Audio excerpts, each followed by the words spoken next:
Hi, welcome to our podcast, Just One More Page. Where it's never just one more page. Hi guys, welcome to Just One More Page podcast. My name is Morgan. I'm Sam. Yeah, and so, Sam, I'm tired. Oh, it's fine. Listen, we've been doing this for 8 months now, and we still don't know how to intro ourselves in. We're like, and yes. This is we are doing this. Anyway, how was your week, Morgan? How's everything going? Well, my week has been busy, very, very busy. Been running a lot. I'm actually on a soccer team with my coworkers, and I haven't played soccer in years, but I'm very competitive, so I want to win. So I don't think anyone else in my work is taking this very serious. I think I've talked to one guy who was like, yeah, I think I'm just kick the ball around. He's like, I've never really played. It's not a big deal. And I'm like, training, war paint. I got myself new cleats. I'm ready for war because listen, I don't do anything half-assed. I'm competitive and I want to win. So I'm ready to side tackle people. I'm ready to jump into spaces to block the ball. I don't know. We actually grew up playing soccer. Mm-hmm. I think that we actually played soccer before we even became friends. Yeah, because we and with the red pennies and stuff in middle school, or actually it was elementary school, and then we played soccer. We both played soccer through middle school, and then after middle school, I think I just dropped to just softball because it was too much. It was a lot of running. I didn't want to do it anymore. A lot of running. What position did you play in soccer? I was midline. I feel like that's why I was. I was either midfield, or I was I don't think I was center. I don't remember where I was. I know I wasn't defense at all. But I remember that I wanted to be a goalie, and all the coaches were like, "No, Morgan." And I was like, "Okay, I can be a goalie." And now I realize I'm too short. I love you. I was gonna say, but you're 4'11", and I would like to say that you have a high vertical, but you do not have a high vertical. I wanted to dream. I believed I was taller than I was. But yeah, how was your week? Boring. But this is my long week this week, so I worked 48 hours straight at work.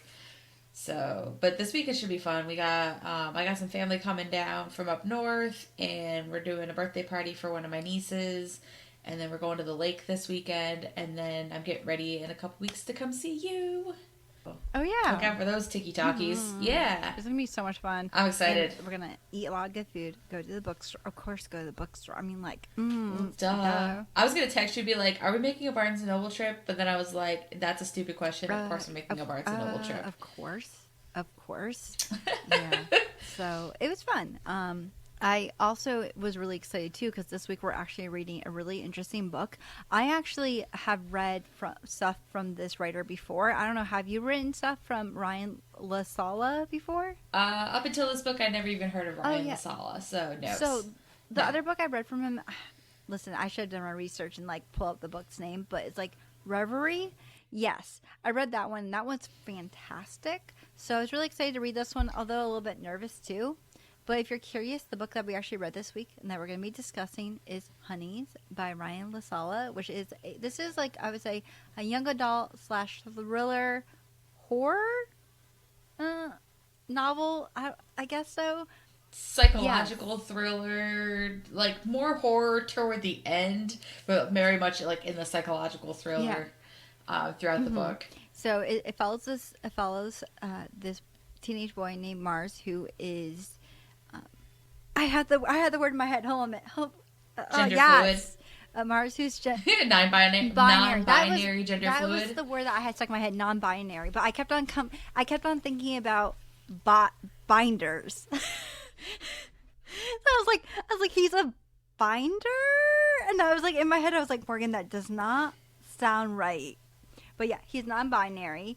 And he never really felt like he fit in with his family, especially next to his sister, Caroline, who is always kind of viewed as this, perfect twin. And Caroline one day is murdered, or she dies, basically.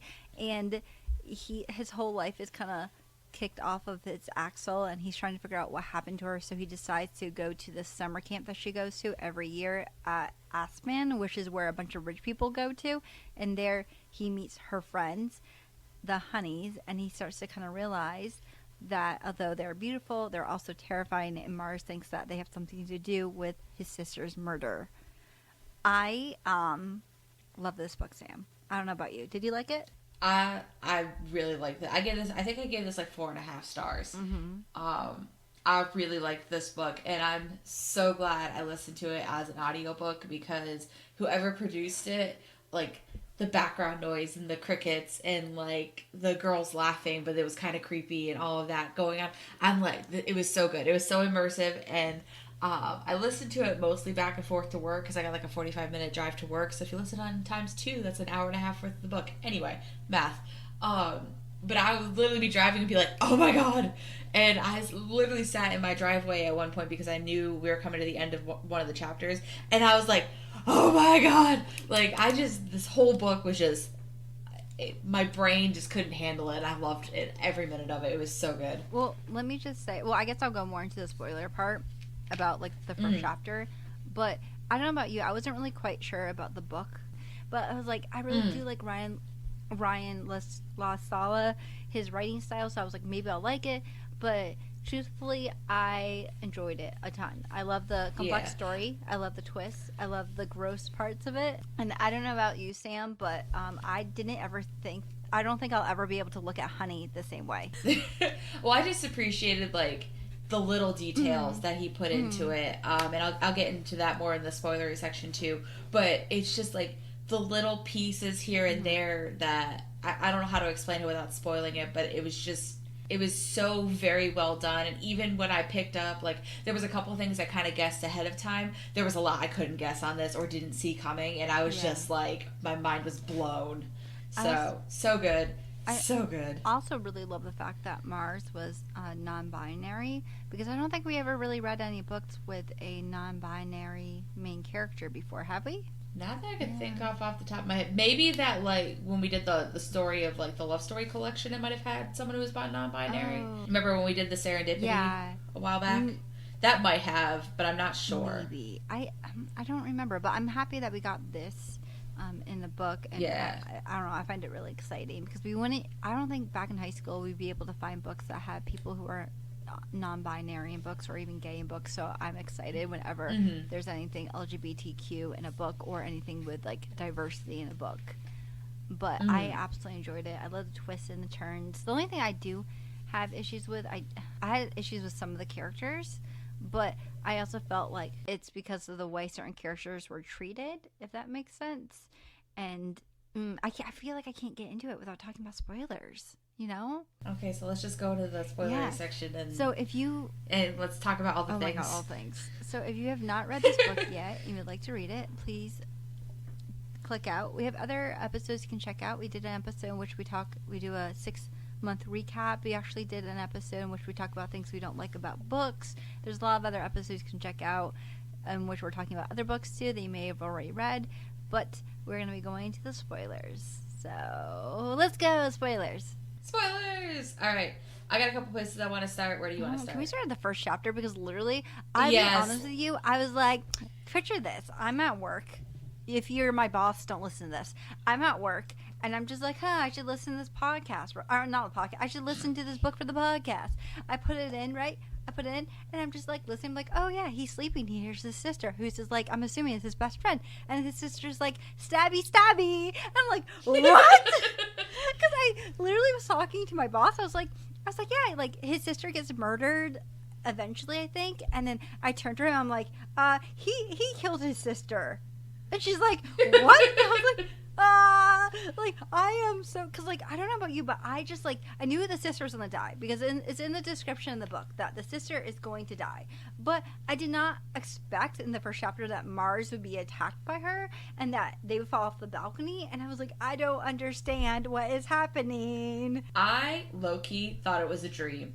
I didn't realize like that was going to be how it opened, number one, because at first I was like, oh, this has to be a dream, and he's thinking about like when his sister died, and I was like, oh shit, Never mind, JK, there's the funeral. Yeah. I just, Yeah. and I started, I had like 20 minutes at work where I was free and I was like, I should start this book. Of course it's an audiobook, and I flicked it on and it's sitting next to my desk, and one of my coworkers walked up and could hear what I was listening to, and they were just like, what are you listening to? And I was like, it's a book, never mind, JK. Like, turn it off. I'll listen to it later. This has to be done with headphones on. Like, so now that we finished the book, we understand why she did it. We understand that, like, Yes. you know, Caroline was the queen, and she knew that she was going to be basically kicked out of being the queen because I mean, I'm assuming that she never really belonged there, that her parents pushed her there, and maybe that the hive didn't really accept her, or like you know, it just because she got pushed there, and the fact that she knew that she was going to have to either be murdered or kill herself, and then like, okay, I get it because like she was going to get killed anyways, but like I'm like in my head I'm like, girl, I understand your thought process, 'cause you're like, I'm going to kill Mars, like take him with me so that way our parents can't put their claws in him. But in my mind I'm like, girl, why didn't you just tell him and tell him to run? Right. And her freaking parents gave her the noose, too. Mm-hmm. Like, there was a rope hanging from the ceiling, and they're like, do what you gotta do, because you gotta die regardless. And I was like, what is going on? And the fact that the parents knew the whole time, and then the body was in the trunk. Was the body in the trunk when they went to Aspen, when they dropped Mars off? I'm like, what is going on, man? Because when everything came full circle, I just couldn't believe it. I was like flabbergasted on all of this. Like they basically raised them to slaughter. Like the parent. Okay, so we all know the story of the parents.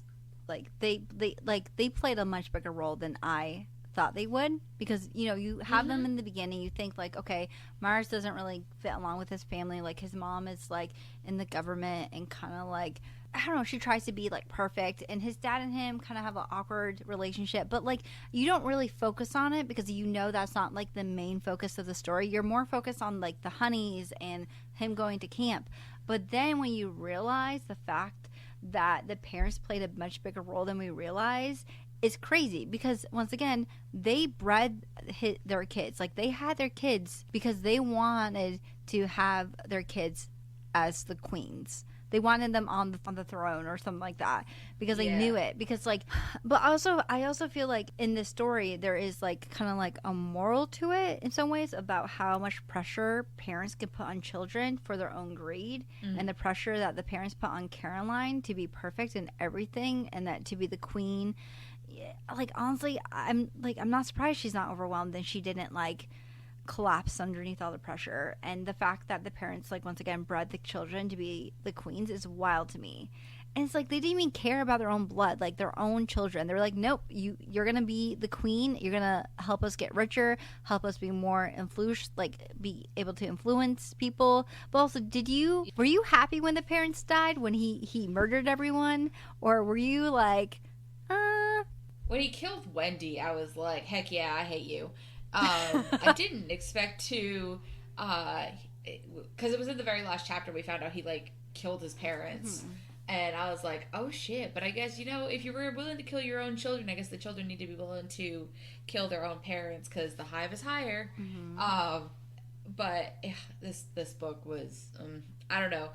I feel like the parents had it coming when they died. Yeah, the parents definitely had it coming. They definitely were all there for their own greed, and they weren't really thinking about the children. And also, I definitely think that they were, once again, like not once again, I think that in the book it even said it, that the parents were like a parasite to the bees, because the honeys are basically the bees. I'm assuming they're bees, and then the queen is the queen bee.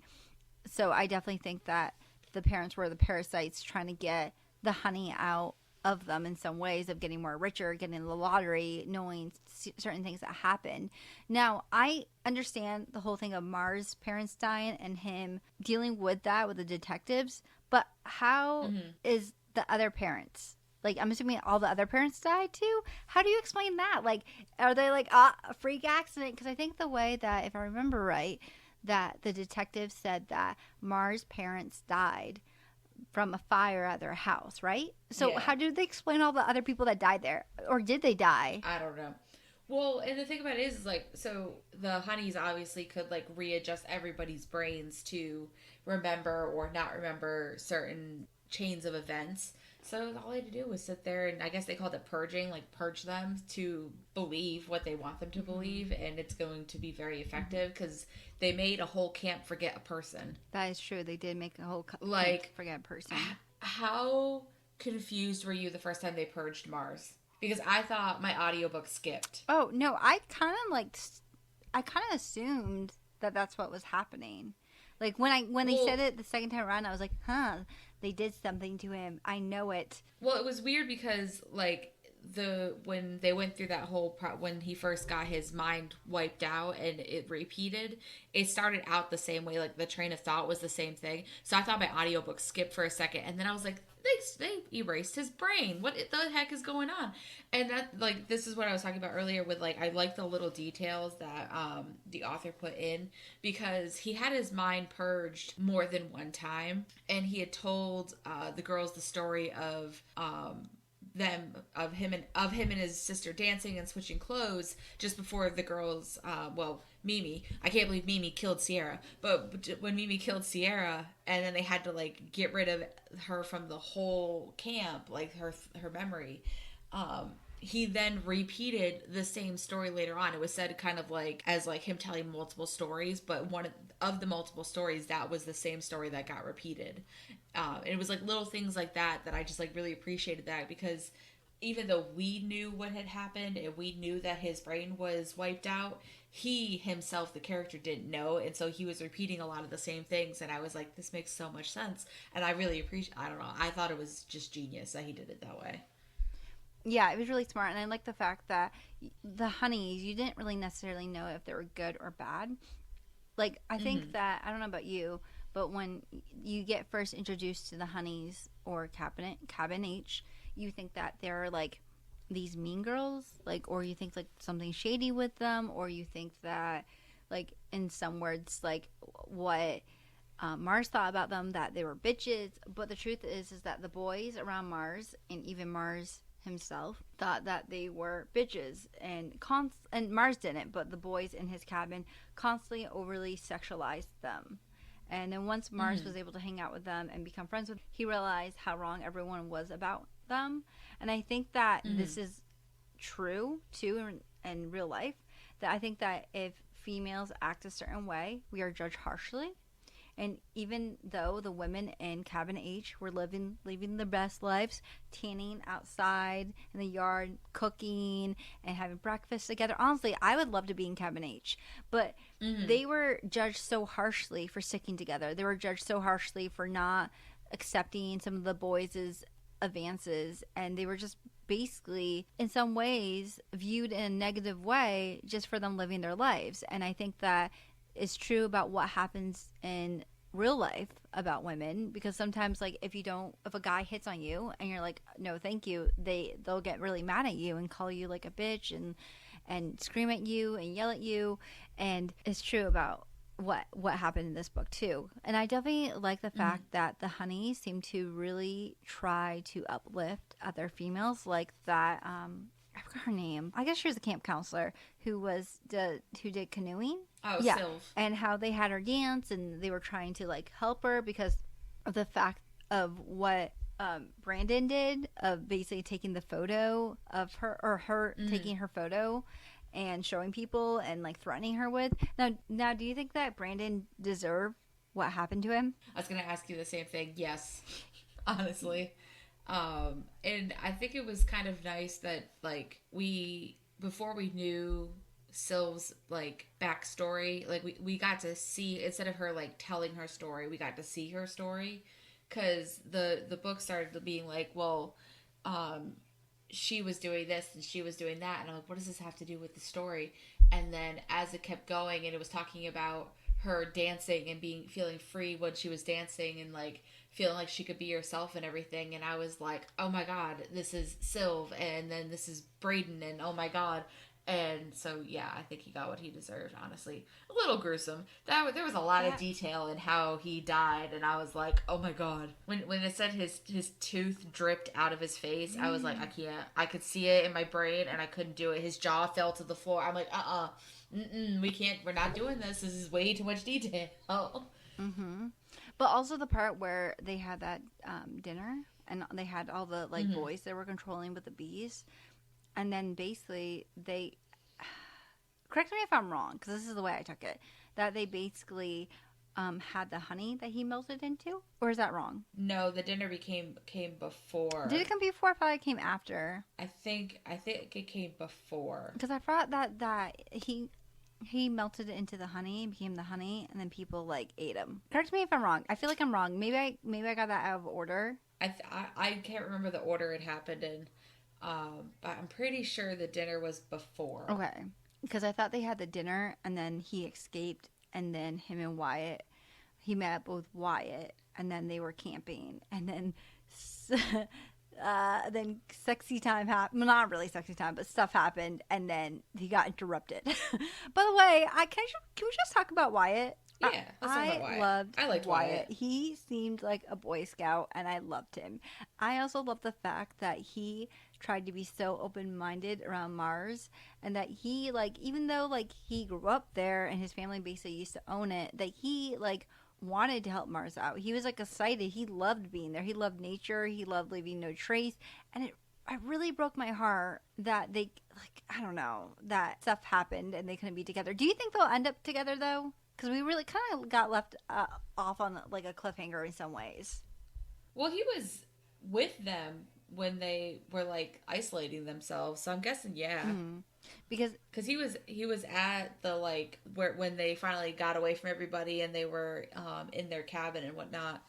He was at the cabin too. He was, but he asks Mars if he's gonna take away his memories, and Mars is like, no, I'm not. And part of me feels like Wyatt is kind of scared of Mars in some ways because he knows who Mars really is and what Mars and the other honeys are capable of. Yeah, but at the same time too, like I'm sure Wyatt, even though he wasn't doing anything out of his own accord, kind of feels bad too about basically trying to kill Mars. Yeah. Because I was like, when he found out that he was a drone, I was like, no, not him, not Wyatt. Okay, the part I was like, I was rooting for you. The part where Mars is like trying to find Wyatt, and who was it? I think he like asks one Ray, maybe it was Ray. He's like, hey, where's Wyatt? And Ray is like, oh, he's inside beating my ass at poker or whatever. And Mars is like, he's really bad at poker. And all of a sudden they're like, ollie ollie oxen free, and all the guys come out. I'm like, no, what's happening? Like screaming. Yeah. But one of my favorite parts though is that his cabin. So at first, like, the cabin is full of many different boys, and like there's a lot of stuff that happened that, very homophobic. There's also a lot of issues in which, like, they're like, hey, let's introduce you to the other gay kid, which I'm like, really gonna do that? And also I really didn't like the fact that they would be really, really tough on him and they wouldn't want him to join stuff. But I also feel like in some ways Mars had his walls up, and I don't blame him because of what happened, because like the last time he visited the camp they literally tried to set him on fire. So I mean, listen, I understand, and I wouldn't be there if someone tried to light me on fire. I'd be like, yeah, I'm gone. I feel like though that you had to have that dynamic in this book for it to make sense, because the boys weren't his safe place. It was the girls who were his safe place. So I get why we had that like dynamic with a lot of the boys in the cabin, because if we didn't, then the safety he felt with the girls wouldn't make much sense. Plus, like, before he was picked on because of who he was.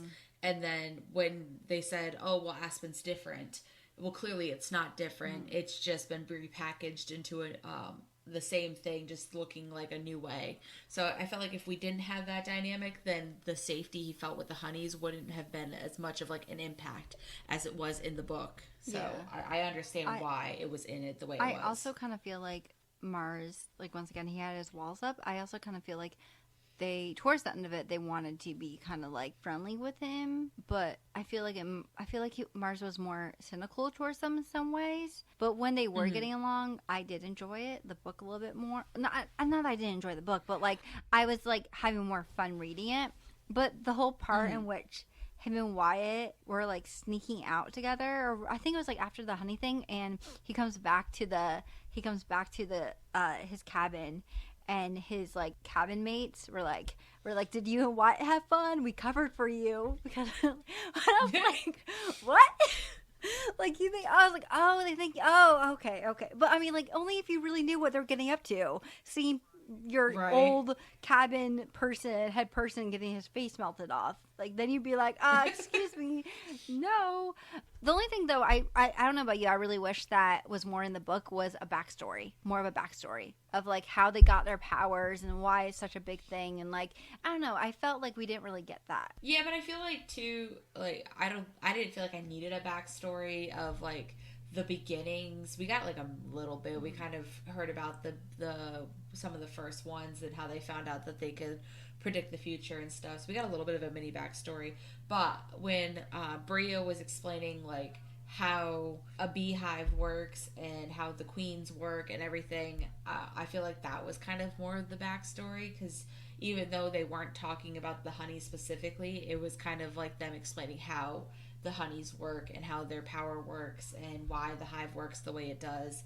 And then I was sitting there being like, and Caroline was your queen and she's dead. Yep. What do you feel about Mimi being the real villain? I appreciate it because I didn't see it coming. I thought Bria was going to be the real villain. Really? I was like, I honestly thought that it was someone, like, it was going to be Wyatt, or it was going to be someone, like, off, like, Callum, or someone else who was trying to kill the girls.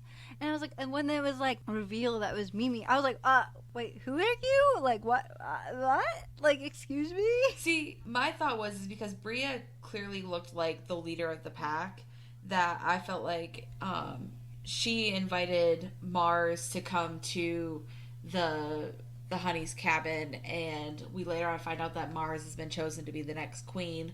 And Bria, I felt like, was going to look at him as like the competition, kind of like Caroline was the competition, and was going to try and take Mars out by trying to figure out his weaknesses and what makes him tick. And the more she learned about him, like, because him and her playing that tiles game and stuff, she was able to get into his brain. And so it would make the most sense that if she was the one learning the most about him, she was going to be the one that'd be the most likely person to take him down.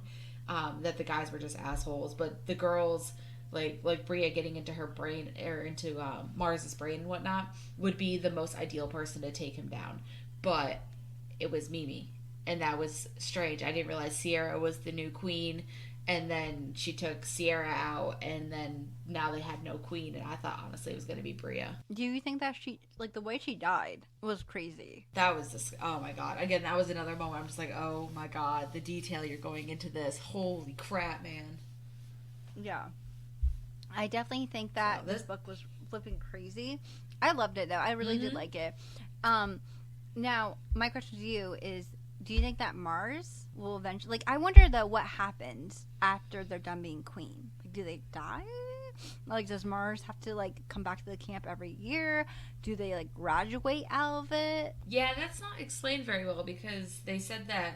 Well, I guess the queen has to die, maybe, because either the queen has to die or a new queen has to be chosen, and then they start building their own hive. And I don't know, honestly, but I feel like in order for the next queen to be chosen, because clearly, like, you have to, like, present the old queen to the new queen in order for them to get their queendom or something. That I don't even know how Sierra was the queen, if that's how that's supposed to work. I don't think Sierra was the queen. I think or maybe she was the next queen. I think Sierra was questioning everything. Oh, okay. But yeah, I don't know how that works, and I don't honestly want to find out how that works. Yeah. I will let that sit in its limbo forever and accept that Mars will be queen forever. Mm-hmm. Yeah, I don't know. I loved it. I love the book. I did too. I definitely felt like the writing style was on point. The mystery was on point. I love the characters. I love the fact that you were constantly tricked and there were things I didn't see were coming. I also really like how the book talks about pressures that the put on children, the relationship that he's had with other boys, and the situations that he has gone through and the growth he has shown. And also I feel like it was just crazy. And also I like the fact that when Mars was told that his parents died, he was like, I don't care, everything's Gucci, I don't really care, sure. It's like the detective is like, your parents are dead, I'm so sorry. He's like, okay, I got shit. I got stuff to do. Why are you talking to me right now? Like, do you think I care? Like, I was like, my dude, my dude. But I don't know. I really, really love this book. I actually gave it like 4 stars because I know I don't really give books 5 stars, but I love this book, and I definitely recommend it to anyone who loves spooky stuff, anyone who likes camping stuff. It was really awesome. So yeah, Sam, what do you think? I gave it 4.5 overall. I loved it. Again, it's very rare when a book kind of shocks me, and this book definitely had its shocking moments, and I didn't go into this book with high hopes. I'm going to be perfectly honest, and it just blew me away. So I'm very happy we read this and picked this because it was so good. It was a really good book, especially since like I want to say I don't know if it's the last 2 books, maybe the last 2, but maybe the last 2. I don't remember. In which we weren't like we felt like we weren't choosing like good books for us, but I'm glad that we read this book because I feel like this book kind of changed everything around for us in some ways, and so it was really awesome, and I'm really excited that we read it. I don't know if there's anything else we missed you want to talk about, or no. The only thing I have left in my notes is Bright and Seth. Oh my god, gross. And also, I'm surprised that Callum didn't die. Callum? Yeah, Callum. Yeah. Yeah. Callum was kind of a leftover storyline, but I'll let that Yeah. go. I mean, he got I don't care about he it. got his ass kicked enough. I'll be honest with you. He got beaten up enough by Mars, but it was super awesome. If you're also curious about what we're reading next week we're gonna be reading a adult romance from the one and only Allie Hazelwood, and we actually read a novella from her before called Below Zero, and I don't really think we enjoyed it as much. Like, but it's also like a novella, so it was really short.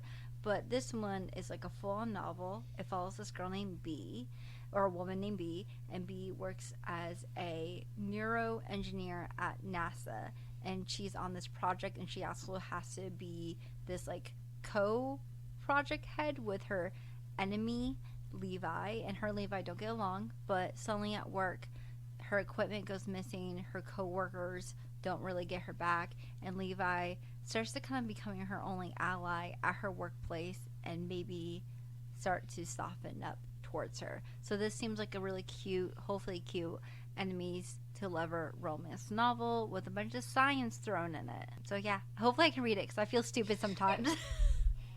Oh god, I wasn't impressed by the novella, but like we had said when we were reading that, it just felt like it just wasn't fleshed out enough. So hopefully with this one being a little more fleshed out, it'll be a little bit better. And people like it's what Allie Hazelwood. People like Allie Hazelwood, so hopefully it'll be good. We actually have it as an arc, so that's pretty nifty. So I'm curious to see. Me what too. happens I'm really in this, excited about it. And I don't know what it is with us and bees. What do you mean bee? Oh, bees. Okay, I get it. Yeah. Also, don't ever have honey again. That's all I'm going to say. Never have honey again.